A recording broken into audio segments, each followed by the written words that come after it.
What is an occupancy permit? Who needs one? And what happens if it fails?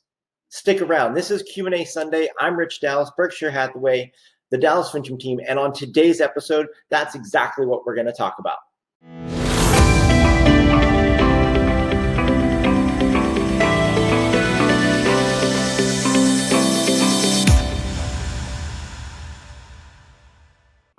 Diving in, what is an occupancy permit? I got this question this week from a seller who I said, hey, as we're listing your house, these are some of the expenses and some of the things that you're going to need to do going through getting a house to be sold.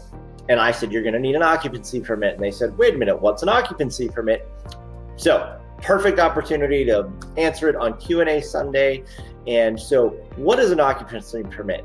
It determines the class the property is being used for. So is it residential? Is it commercial? Is it industrial, agricultural, that type of thing? That's what it does. And it states if the structure is suitably fit for occupancy. So that means, is it safe?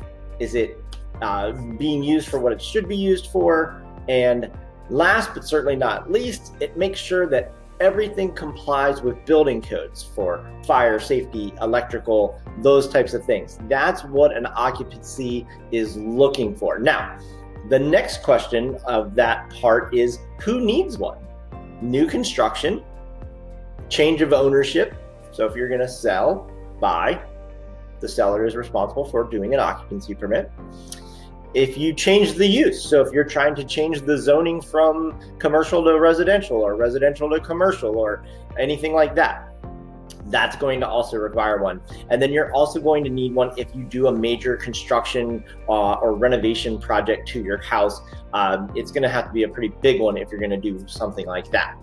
Now, what happens if it fails? That is probably the number one question that we get as we go through this process, because every once in a while it will fail.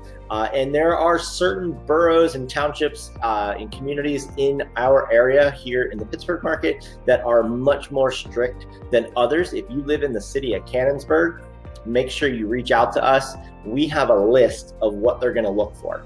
Their list is extensive. We won't go into the details of how funny the code enforcer is there, but call me and we'll talk about that privately.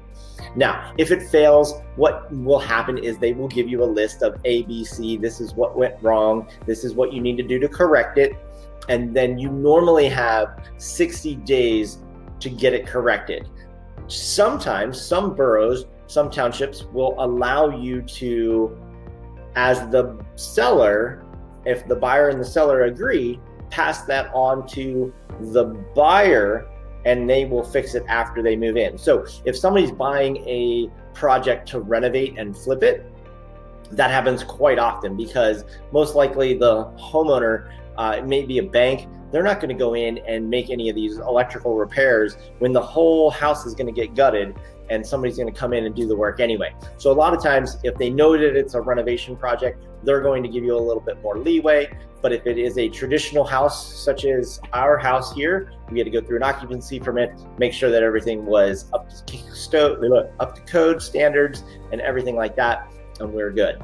So that is a little bit about what happens with an occupancy permit, what it is, who needs it, and what happens if it fails. If you have any questions that you want to see answered on a future episode, or you want to dive deeper into this topic, reach out to me, reach out to somebody on the team. My number is 412-965-6387. Have a great Sunday and take care.